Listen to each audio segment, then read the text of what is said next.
네, 경기 민감주의 강세가 두드러지고 있는데 뭘 선택해야 할지 참 고민이 됩니다. 오늘 경기 민감주 이야기 집중적으로 나눠보는 시간 인포스탁 데일리의 김종효 전문위원 함께합니다. 위원님 어서 오세요. 네, 안녕하십니까. 네, 반갑습니다.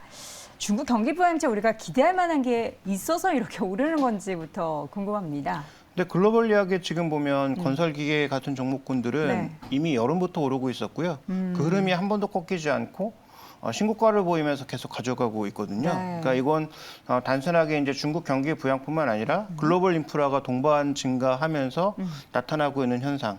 그러니까 글로벌 이야기 지금 공장도 여기저기 많이 짓고 있고, 그다음에 뭐 재건 수요와 관련된 기대감도 있고, 그다음에 중국이 결국 정책을 선택한다면 경기 부양책 중에서는 예전처럼 뭐 해외까지 다 이렇게 뭔가 햇살을 비춰주는 그런 정책을 취하기보다는 내수 부양 쪽에 좀 더 포커스를 맞출 가능성이 높다고 보고 있는데 중국도 내수를 부양하려면 결국은 뭐 부동산을 볼 수밖에 없는 것이죠. 네. 그런 관점에서 봤을 때 지금 시장에서 일부 경기 민감주들, 그러니까 중국이 공장을 다시 재가동하고 네. 부동산 경기가 살아나면서 볼 수 있는 그런 업종을 보는 것은 뭐 저는 뭐 순리적으로 맞다라고 보고 있습니다. 네. 자, 국내 수혜주를 우리가 찾아볼 텐데 뭐 앞서 말씀해 주셨던 뭐 건설 기계 외에도 경기에 민감한 섹터들이 참 많은데 그중에서 보면은 사실 자동차 반도체는 좀 약간 차치해 두도록 하겠고요. 여러 가지 뭐 소재 관련한 혹은 이제 철강, 화학 앞서 기계 말씀해 주셨던 거 빼고 또 뭐가 있죠? 경기 민감주 바로 생각이 안 나네요. 근데 뭐 대표적으로 경기 민감주라고 하면 소재하고 산업재를 우리가 많이 네. 꼽죠. 그래서 뭐 건설이라든지 건자재라든지 뭐 그다음에 말씀해 주셨던 뭐 산업기계, 건설기계 뭐 이런 것들도 다 포함되고요. 네. 그다음에 이제 뭐 인프라 쪽까지 뭐 확산해 보면 뭐 전력기계라든지 이런 쪽까지 다 포함할 수 있는 게 그쪽 분야에 있고 뭐 산업의 쌀이라고 하면 우리가 IT의 쌀이라고 하면 반도체라고 하지만 산업의 쌀은 철과 구리잖아요. 그렇죠. 그래서 뭐 그와 관련된 종목군들도 전체적으로 경기 민감주라고 할 수 있고 뭐 큰 범위에서 보면 사이클을 타는 모든 업종이 다 경기 민감주이지만 지금 우리가 흔히 경기 민감주라고 부를 때 뭐 많이 꼽는 업종은 섹터 구분으로 봤을 땐 소재와 산업재 쪽에 있는 종목군들을 주로 꼽고 있습니다. 네. 그럼 이 중에서 국내 수혜주로 꼽을 만한 섹터가 뭐가 있을까요? 네, 일단 뭐 중국만 바라보지 않고 글로벌하게 바라봤을 때는 네. 뭐 저는 전력 케이블, 그다음에 뭐 구리 가격 상승 이런 쪽을 보고 있기 때문에 LS를 뭐 예전에도 한번 말씀드린 적이 있는 것 같고요. 그다음에 건설 기계와 관련돼서는 제가 뭐 찾아보니까 12월 한 중순쯤에 네. 이 시간에도 다룬 적이 있더라고요. 맞아요. 그때도 그때 이제 되게 동일하게 좋았죠? 말씀드렸던 종목은 뭐 글로벌 탑티어라고 볼 수 있는 캐터필라가 가장 우선순위이긴 하지만 국내로 이제 범위를 좁혀보면 현대두산 인프라코를 제외하고 뭐 다른 종목을 찾을 수가 없죠. 근데 문제는 여러 번 언급드렸던 것처럼 이 두산자 붙어 있는 종목군들은 연구체와 관련된 처리 뭐 이런 부분들이 부담이 될 수 있어서 그와 관련된 부담은 반드시 인지하신 상태에서 투자하시는 게 좋을 것 같고요. 그다음에 그때도 언급드렸던 것처럼 지금 그 페어링이 깨지지 않고 있거든요. 글로벌 건설기계의 지속적인 상승이 우리나라로 지금 뭐 진성TC라든지 뭐 일부 대창 단조라든지 그런 종목군들까지 다 연결돼서 가고 있습니다. 그러니까 1월 달에는 로봇과 AI, 2월 달에는 소위 2차 전지 이런 종목군들이 워낙 화려해서 가려져 있지만 이들 종목도 꾸준하게 지금 계속 신고가를 내면서 올라가거나 신고가 영역에서 움직이고 있었단 말이죠. 그다음에 지금 시장에서 또 하나 중후장대 종목군들이 움직이고 있습니다. 결국은 또 하나 변수를 체크해야 될 게 금리거든요. 그러니까 금리가 다시 올라가기 시작하면서 1, 2월 달에 나타났던 소위 성장주 일변도의 흐름이 계속 갈 수 있느냐. 그럴 수 없기 때문에 지금 중국에서 별다른 부양책이 나올 것 같지 않음에도 불구하고 글로벌리하게 올라가고 있는 소위 소재 산업재 종목군들이 국내 시장에서도 뒤늦게 같이 움직이고 있고 그다음에 롯데케미칼 같은 경우에는 이제 성격이 굉장히 복잡한 종목이잖아요. 네. 왜냐하면 미국에 여러 가지 투자도 해놨고 2차 전지 쪽 소재도 지금 인수를 했고 건설과 관련된 여러 가지 물려 있는 것들도 있음에도 불구하고 오늘 이런 주가 급등이 대한유와 더불어서 나오고 있는 이유도 거기에 있다. 그래서 지금 현재 구간에서의 시장의 선택이 지수에 상단이 막혀 있는 가운데 금리가 올라가다 보니까 결국은 성장주 일변도에서 좀 더 중후장대 종목군들 중에서 턴어라운드, 실적이 받쳐주는 종목을 선택하고 있다. 이런 이제 논리 구조에서 우리가 한번 종목을 찾아볼 수 있을 것 같습니다. 사실 뭐 중국의 경기 부양 그리고 양회만 가지고 사실 시장이 관련한 민감주들이 움직인다라고는 볼 수 없는데 또 때마침 오늘 뉴스도 없는데 이 섹터가 왜 오르지 하면은 경기 민감 섹터 안에 포함되어 있고 하다 보니까 저희가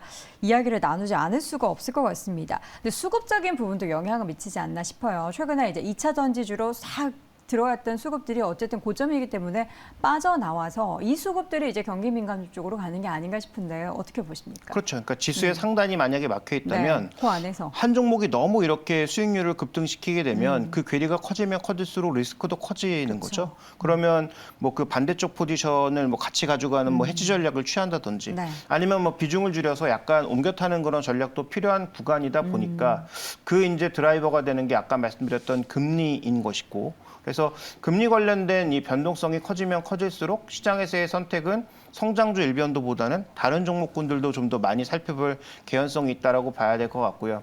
한 가지 뭐 정말 슬픈 것은 터키 쪽에서 또 여진이 일어나서 뭐 인명 피해라든지 이런 것들이 늘고 있는 구간에서 뭐 시장의 선택은 냉혹하죠. 철강 수요가 올라갈 거다라는 기대에 철강주가 어제 이어서 오늘도 또 강세를 보여주고 있는 그런 모습들이 나타나고 있는데 뭐 실제 숫자로 얼마나 이어질지 알 수 없기 때문에 이런 업종에 투자하실 때는 뭐 중소형주는 트레이딩 관점에서 네. 대형주는 정말로 뭔가 큰 흐름이 이어지고 있는지를 확인하는 과정에서 좀 보셔야 되지 않나 이렇게 봐야 할 것 같습니다. 네.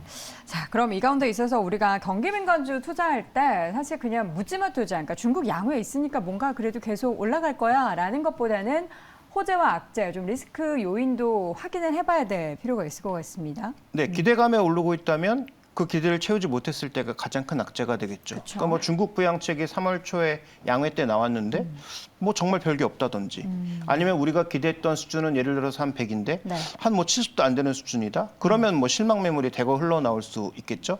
그다음에 지금 아까 언급드렸던 대로 페어링돼서 글로벌 종목과 지금 같이 가고 있는 거거든요.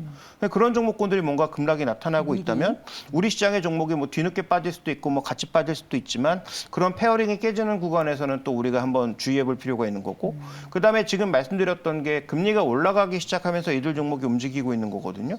그러면 금리가 다시 또 급격하게 내려간다든지 하면 그럼 다시 또 성장주 쪽으로 시장의 관심이 돌아갈 수도 있거든요. 그래서 그런 변수들을 염두에 두시면서 접근하셔야 될 것 같고 그다음에 정말로 중국 이슈로 오르는 것이라면 예전에 우리가 줬던 밸류에이션만큼 갈 수 있느냐?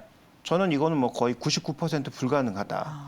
왜냐하면 중국의 이제 내수도 많이 올라왔고 과거만큼 우리나라의 소재나 반제품을 수입하지도 않을 뿐더러 여러 가지 상황들이 바뀌고 있다 보니까 예전만큼의 밸류에이션, 예를 들어서 예전에 뭐 롯데케미칼 같은 종목이 뭐 PB 관점에서 거의 뭐 1배 가까이 왔다, 뭐 PE 관점에서는 뭐 10배 이상 왔다, 그 정도 못 간다는 거죠. 그러니까 이번에는 한 7배, 8배, 뭐 PB 관점에서는 한 0.6배, 이 정도까지 좀 눈높이를 낮추는 그런 전략적인 접근이 저는 좀 유효하지 않을까 이렇게 보고 있습니다. 저희가 지금 경기 민감주 옆에 제목으로 중국 양회 이후 더 강해진다 이렇게 하고 느낌표를 썼는데 여기에 물음표 하나 더 그럼 붙어야겠네요. 확인해볼 부분들이 저는 분명히 느낌표와 있고. 물음표가 그치, 동시에 같이. 붙어야 된다고 그쵸. 생각합니다. 네. 자, 그렇다면 지금 오르고 있는 종목 중에 위원님 말씀은 중국 양회만을 바라보고 움직이는 종목에 대한 집중 투자보다는 지금 시장 상황이 어떻게 급변할지 모르기 때문에 그에 따른 유연한 단기적인 전략만이 좀 아직은 유효할 것이다. 그 양회 이후에 뭔가 기대감을 채우는지 보고서 본격적인 투자를 해도 늦지 않는다라고 보시는 거군요. 뭐 약간 다른데요. 제 관점은 네.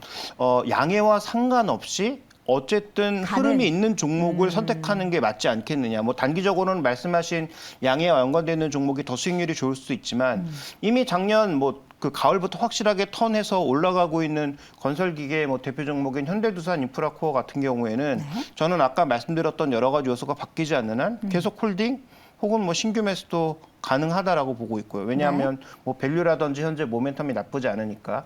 그다음에 LS 같은 경우에는 지금 자회사를 갖고 있는 뭐 M&M 같은 경우에 전반적인 실적 개선이 구리 가격의 상승과 나타날 개연성이 있고 LX 일렉트릭을 포함한 케이블 매출도 유럽 시장의 그 개화, 그다음에 미국 시장의 전반적인 풍력 개화와 더불어서 같이 나타날 수 있는 구간이라고 보고 있기 때문에 그런 관점에서 본다면 그 두 종목은 지금 뭐 추세로 움직이고 있는 게 아닌가 이런 관점에서 접근해 판단했을 때 이 두 종목에 대해서는 뭐 탑픽이라고 보고 있고 여전히 저는 뭐 매수도 가능하다라고 네. 보고 있습니다. LS와 현대두산 인프라코어 같은 경우는 앞서서도 이제 여러 차례 말씀해 주셨기 때문에 지금 탑픽 종목 하나 더 제시해 주셨는데 하나 더 이 종목을 선택하신 이유가 궁금합니다. 종목부터 말씀해 주시죠. 네, 일단 뭐 제가 하나 더 보고 있는 종목은 이게 뭐 그 관련돼서 꼭 움직일 수 있을지 모르겠습니다. 네. KCC를 보고 있는데요. 바닥에 있어요, 이 종목은. 네, 근데 이 종목을 보고 있는 이유는 실적이 나빠진 적이 없거든요.